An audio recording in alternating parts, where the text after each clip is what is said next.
Então, vamos lá, né? Já são 11h05, geralmente são poucas pessoas que participam dessa aula. Hoje a gente vai dar... Marcos chegando, bom dia, Marcos. Hoje a gente vai dar continuidade, né? Vamos falar do caso 3 da equação de Laplace. A gente dividiu em 4 casos. Então, hoje a gente vai falar da outra fronteira, né? Nós pegamos um retângulo, só para situalizar aqui, esse retângulo de lados AB, né, um retângulo assim, de lados AB. Aí nós pegamos as fronteiras desse retângulo de forma que, primeiro, a gente considerou essa aqui diferente de zero.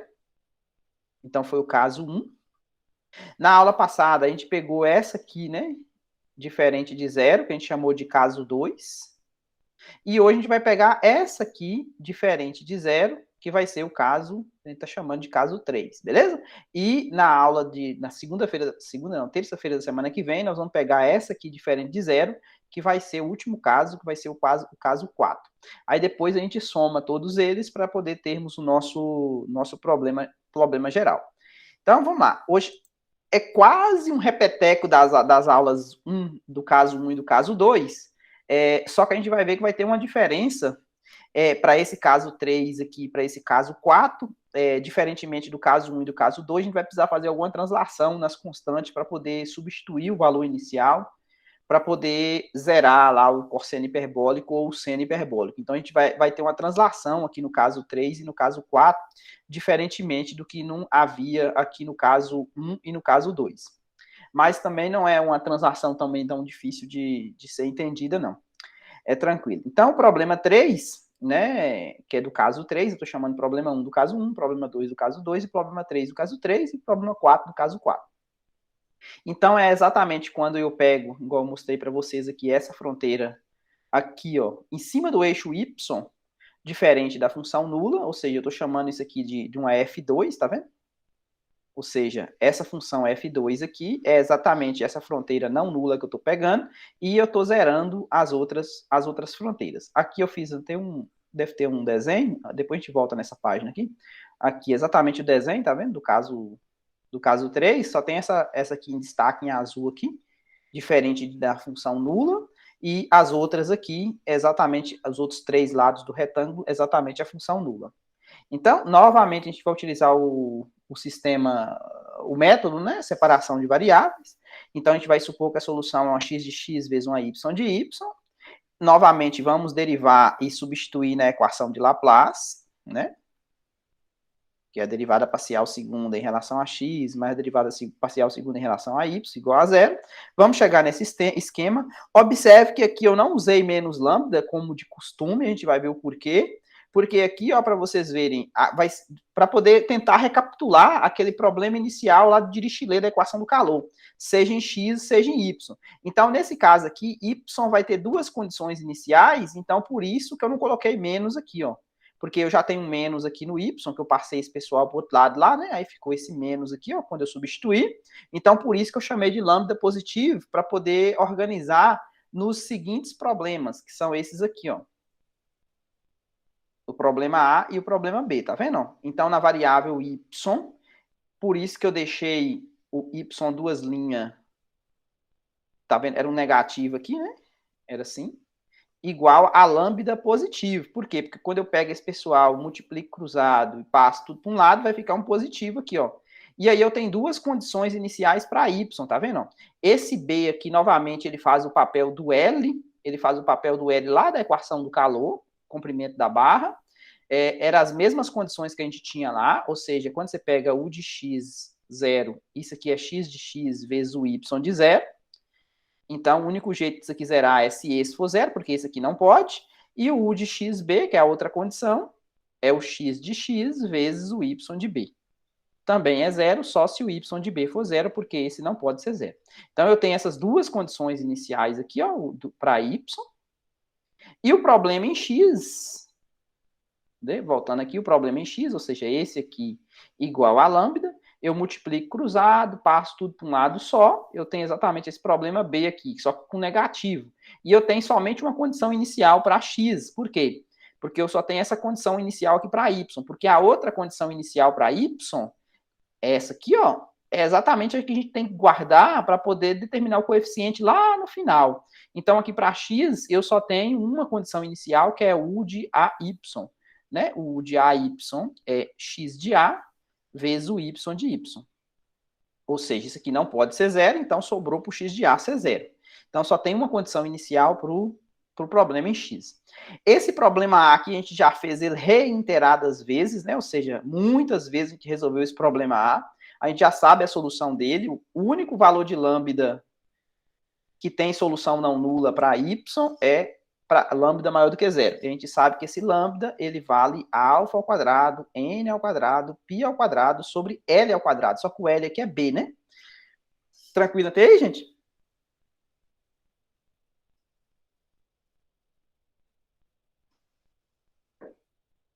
Ok, ok. Ok, tranquilo. Marcos, Maria Vitória, tá tranquilo também? Sim. Beleza, então. Então vamos seguir. Tá beleza para todo mundo. Infelizmente, eu fico citando nominalmente, estou forçando a barra, né? Vou parar de falar, vou parar de falar o nome das pessoas, né? Vai que foi no banheiro, alguma coisa, tá tomando um café, né? Aí fica constrangedor quando a turma é pequena, né? Eu vou só perguntar se está ok para todo mundo. Então, o problema A, ele é exatamente o mesmo problema da equação do calor, tá vendo esse problema A aqui, do problema 3. Então, a gente não precisa resolver ele, a gente já sabe qual que era a solução é dada exatamente dessa maneira aqui, ó. É uma solução dada em seno, né? Lá era seno de npx sobre L. Entendi, porque está no celular o Marcos falando. E aí, essa aqui é a solução em Y. Como eu sei que o valor de lambda tem que ser esse, então eu pego exatamente esse camarada e coloco aqui no problema B.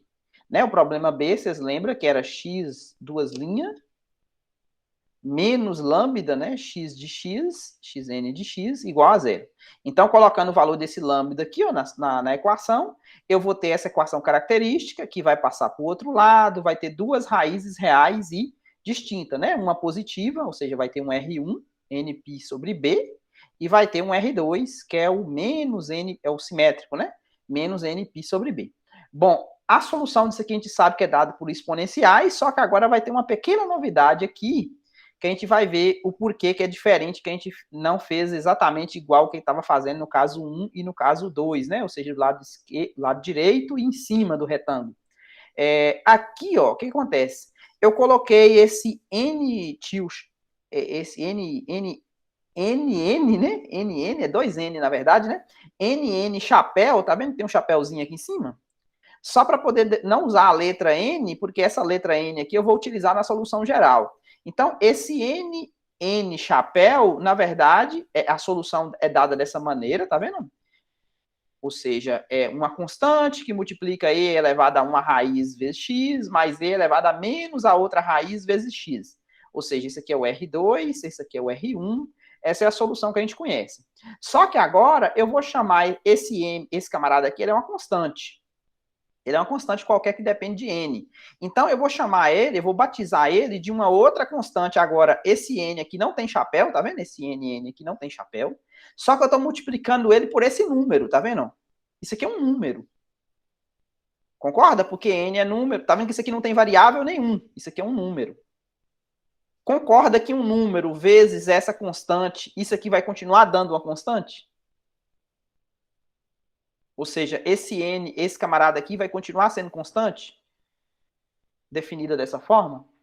Beleza, então eu vou fazer isso, daqui a pouco vocês vão entender o porquê. Eu vou chamar esse N tio chapéu desse aqui, e vou chamar esse ON chapéu aqui, ó, disso aqui, ó, um ON vezes outro número. Tá vendo que isso aqui também é outro número, tá vendo? Isso aqui é um número também, que não vai alterar a natureza da constante. O que eu não poderia fazer, Sandro chegando, bom dia, Sandro.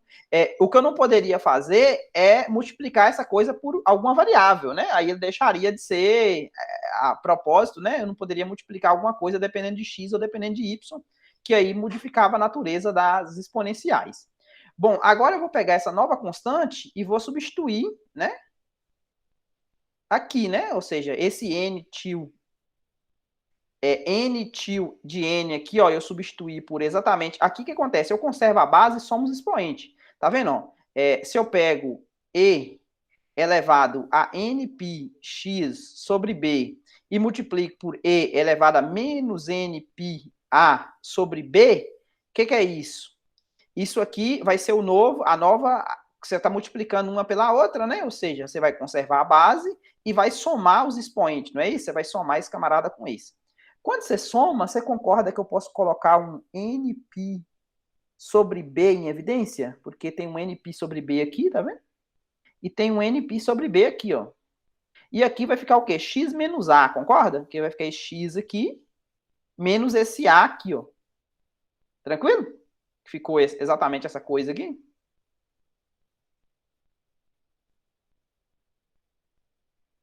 Beleza. O outro, quando você multiplica, ó, o primeiro é positivo, tá vendo? Eu peguei esse com esse, peguei um positivo e um negativo. Agora eu vou pegar esse com esse. Então vai ficar E elevado a menos nπx sobre A, sobre B, vezes E elevado a nπa sobre B. Do mesmo jeito, conserva a base e soma os expoentes. Quando você soma os expoentes, você vai colocar menos nπb em evidência. Aqui vai ficar um x, tá vendo? O x já é negativo, só que o a é positivo, não é? O a é positivo. Então, o que você coloca? Você coloca menos a, porque menos com menos, tá vendo? Menos com menos dá mais. Ficou claro isso aí? Tá vendo esse menos aqui com esse menos aqui? Porque o a é positivo, né?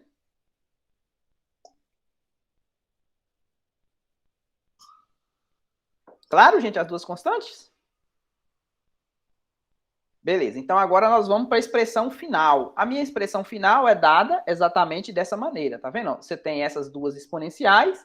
Vocês lembram que a gente pode fazer o jogo chamando o Pn aqui da soma e o Qn aqui como sendo a subtração. A mesma coisa, né? Que a gente tem feito. Aí você rebatiza essas exponenciais aqui usando cosseno hiperbólico e seno hiperbólico. Dessa mesma coisa, tá vendo? Os argumentos não mudam.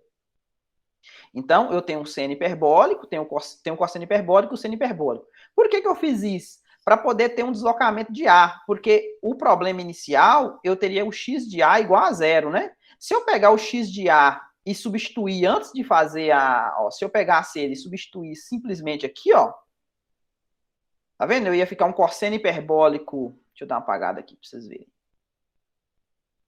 Ó, imagine que você ia ter um negócio assim, ó. Transformando isso aqui para exponenciais. Você ia ter um n tio n cosseno hiperbólico de nπx sobre b, mais um o tio n, isso aqui sem fazer a translação, sem multiplicar por essa constante aqui por essa constante. Vezes o seno hiperbólico de nπx sobre b. Se você pegar e substituir o a aqui, ó, o que ia acontecer? Quando você pegasse o x de a, xn de a, ia ficar o quê? Ia ficar n tio n cosseno hiperbólico de nπa sobre b, mais o tio n do seno hiperbólico de nπa sobre b. Tá vendo que não zerou nenhum dos dois? Ou seja, eu não poderia tomar decisão se essa constante seria zero ou se essa seria zero. Mas fazendo a translação, eu obtenho novas constantes que não alteram o resultado final. Afinal, essas constantes elas têm que percorrer os reais todos. Mas quando você substituir o A aqui, ó, o que vai acontecer? Ó? A menos A, isso aqui zera. Tá vendo? Se isso aqui zera, eu sei que o cosseno hiperbólico de zero vale 1, o seno hiperbólico de zero vale 0. Então, nesse caso aqui, ó, o QN ele pode ser qualquer coisa. Concorda que o QN pode ser qualquer coisa? Mas aí eu tenho que sacrificar o PN, né? O PN tem que ser zero. Porque o único jeito dessa soma aqui ser zero, né, é se o PN for zero. É exatamente a conclusão que eu chego. Se o PN é zero, então, ó, pra você ver, minha solução geral é essa. Então, isso aqui sacrificou, ó. Essa parte aqui foi embora. Então, ficou só essa, ó. Que é exatamente o que eu reescrevi aqui, tá vendo? O QN ficou salvo. Então, significa, pode ser qualquer coisa. Então, significa que esse xn de x é a solução em x. Como eu já tinha a solução em y, né, que era dado lá pelo Que letra que a gente utilizou? Foi M? Acho que foi M, né?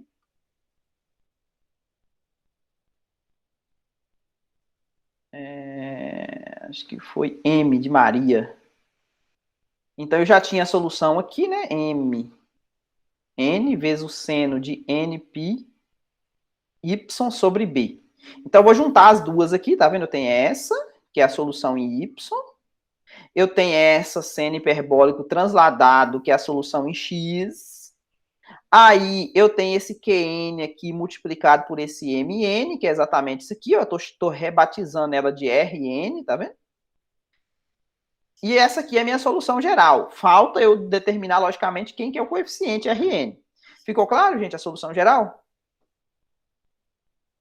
Eu estou chamando de U3, que é a solução do problema 3. Denivaldo, Yuri, Maria Vitória. Beleza. Marcos também. Tranquilo. Agora eu vou utilizar a minha última, minha última carta na manga, né? Que é exatamente a minha última informação que eu tenho da fronteira lá, que é exatamente essa fronteira não nula aqui em cima do eixo do y, para poder determinar o coeficiente. Então, eu vou substituir zero no lugar do x, tá vendo? Eu vou colocar zero, tá vendo? Eu vou trocar zero, então eu vou colocar zero no lugar desse x aqui, ó.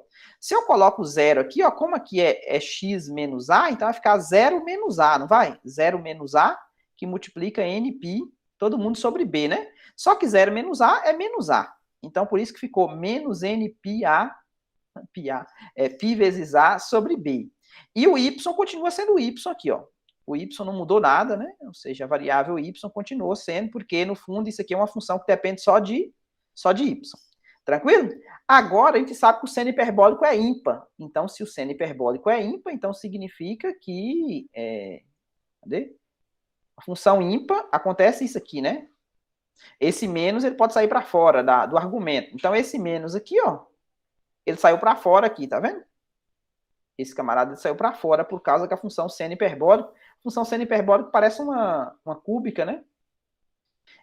Então, ele é ímpar, então significa que ele pode sair para fora. Então, o que acontece? Aqui eu identifico como a série, esse coeficiente todo aqui, ó, é a série de Fourier, é o coeficiente da série de Fourier dos senos. Então, a fórmula que a gente tem é o quê? Fazer uma extensão ímpar dessa função f2. Então, se a extensão é ímpar, o seno também é ímpar. Então, ímpar com ímpar dá par. Então, vai ficar duas vezes. Esse B aqui está fazendo o papel do L, lá da história, lá, né? Quem está fazendo o papel aqui da variável é o Y, então a integral é dy. E esse coeficiente, ele é exatamente o coeficiente da série dos senos. Então, esse camarada aqui, ó, eu posso pegar o menos para isolar o Rn. Como é que eu faço para isolar o Rn? Eu vou passar menos o seno hiperbólico, tá vendo? Ó? Menos 1 sobre o seno hiperbólico. Opa. Menos 1 sobre o seno hiperbólico dividindo. O 2 sobre B continua, né? O 2 sobre B continua lá, né? Multiplicando a integral. Então, dessa maneira, a gente consegue o quê? Determinar quem é o coeficiente para a minha solução. Então, o coeficiente é dado por essa fórmula e a solução geral é dada por essa fórmula aqui, né? O 3. Ficou claro o caso 3 da equação de Laplace?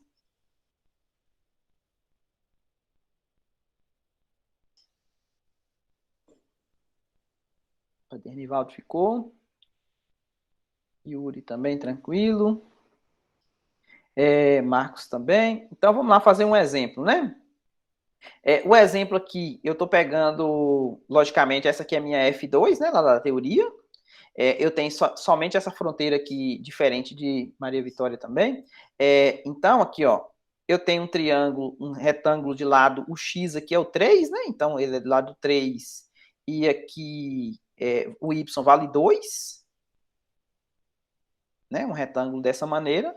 Isso aqui, U de x0 vale 0. Essa aqui, que é U de 3y, também vale 0.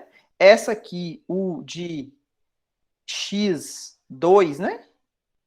U de x2, que é essa aqui, né? Também vale 0. E essa aqui é diferente de 0.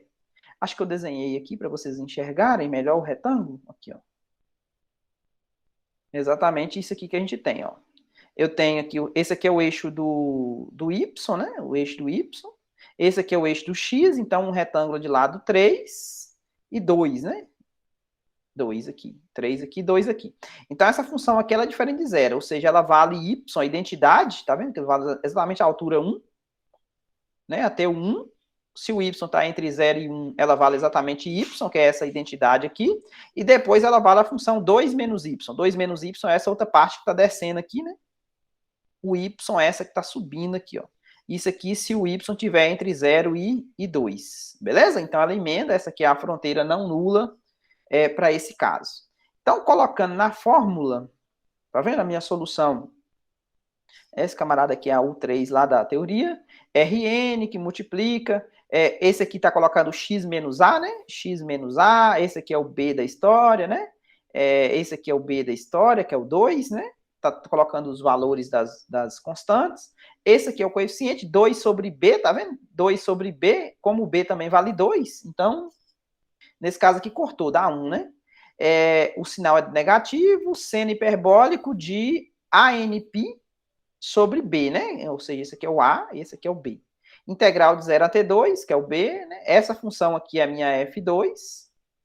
Logicamente, eu vou ter que quebrar essa aqui em duas, vou ter que fazer a integral de 0 a 1, utilizando y vezes o seno. E depois mais a integral de 1 até 2, utilizando 2 menos y, que multiplica o seno.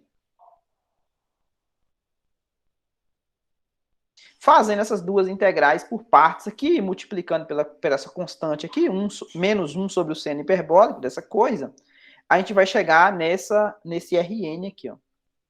Fazendo integração por partes. Beleza? Essa conta aqui vocês têm que fazer, né? Ela não está aqui milagrosamente, na verdade, né? Você tem que fazer essa integração por partes aqui para poder descobrir esses coeficientes aqui. Possivelmente aqui sobrou alguma coisa de ímpar, né? Na história, porque aqui está T3, possivelmente algum ímpar que está aqui, né? Porque aqui está dando 6n menos 3, que é exatamente esse camarada aqui, ó. Então, possivelmente sobrou a solução não nula somente se o n for ímpar, né? Deduz aqui pela cara do Rn, possivelmente aconteceu se o n é par, zero, né? Pelo jeito, você, quando fez a conta, aconteceu alguma coisa desse tipo. Bom, aqui, como de praxe, eu coloco alguns termos para vocês entenderem melhor a solução, ou seja, como eu já coloquei o n ímpar, né, aqui na solução geral, então aqui eu vou testar o n igual a 1, 2, 3, 4, 5, significa o n igual a 2, n igual a 1 aqui vai ser ímpar, o n igual a 2 não significa que eu estou pulando 2 e fazendo 3, não. Por quê? Porque eu já coloquei o ímpar aqui na solução já. Então, por isso que já coloquei o ímpar aqui no coeficiente, tá vendo? Então, aqui eu posso simplesmente seguir o somatório, né? N igual a 1, 2, 3, normal. O 8 sobre π ao quadrado eu coloco em evidência. Aqui eu substituo o n igual a 1 nessa expressão aqui. Fiquei com isso, tá vendo? Depois eu substituo o n igual a 2. Fico com essa expressão aqui. Depois o n igual a 3. Depois o n igual a 4. Né? É só colocar nessa fórmula geral o valor de n aqui, ó. E escrever os termos. E com isso, quando você pede para plotar lá no GeoGebra, olha a figura interessante que a gente tem, ó. Esse aqui esse aqui é o eixo do Y, esse aqui é o eixo do X. Então, ele tem o lado lá, né, no X é 3 aqui, e 2 aqui, né? Os lados 2 aqui no chão, né? 2 aqui e 3 aqui. Tá vendo que ele zera aqui, ele zera aqui, ele zera aqui, mas aqui não, né? Aqui, ó para vocês verem, tá vendo essa curva aqui, ó? Essa curva aqui, ela simula exatamente aquela função que a gente tinha, né? Ou seja, ia até o 1, era a identidade, e depois 2 menos y, né? Tá vendo que aqui dá exatamente na altura 1, né? Do gráfico aqui. Então, essa superfície aqui, ela é a solução tá vendo? Logicamente, aqui eu escrevi só 2 termos. Quanto mais termos você escrever, melhor ia ficar o quê?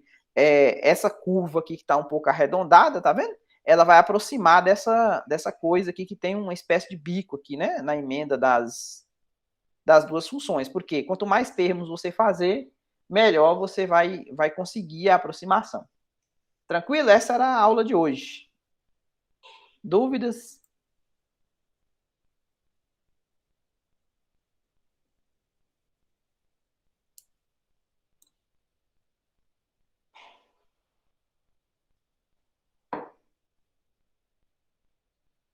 Ainda não, por enquanto não.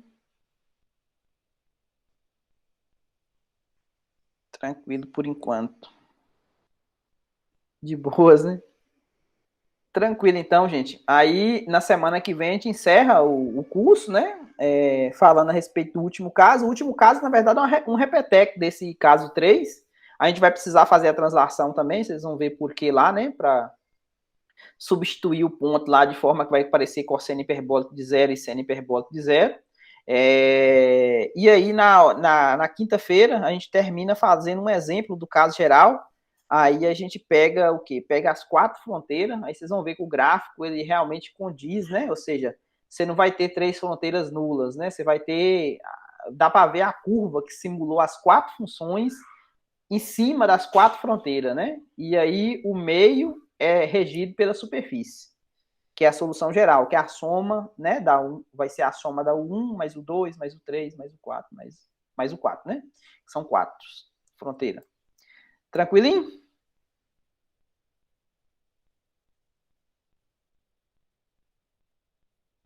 Beleza, então. Fiquem com Deus. Até bom final de semana para todo mundo. Vamos torcer pro Galo hoje, mesmo os cruzeirenses. É difícil pedir isso, né? Mas até mais, Denivaldo. Vamos torcer pro Galo hoje. Com Deus, Maria Vitória. Com Deus. É... Tudo dê certo hoje. Até mais, Yuri. Até mais, Marcos. Com Deus.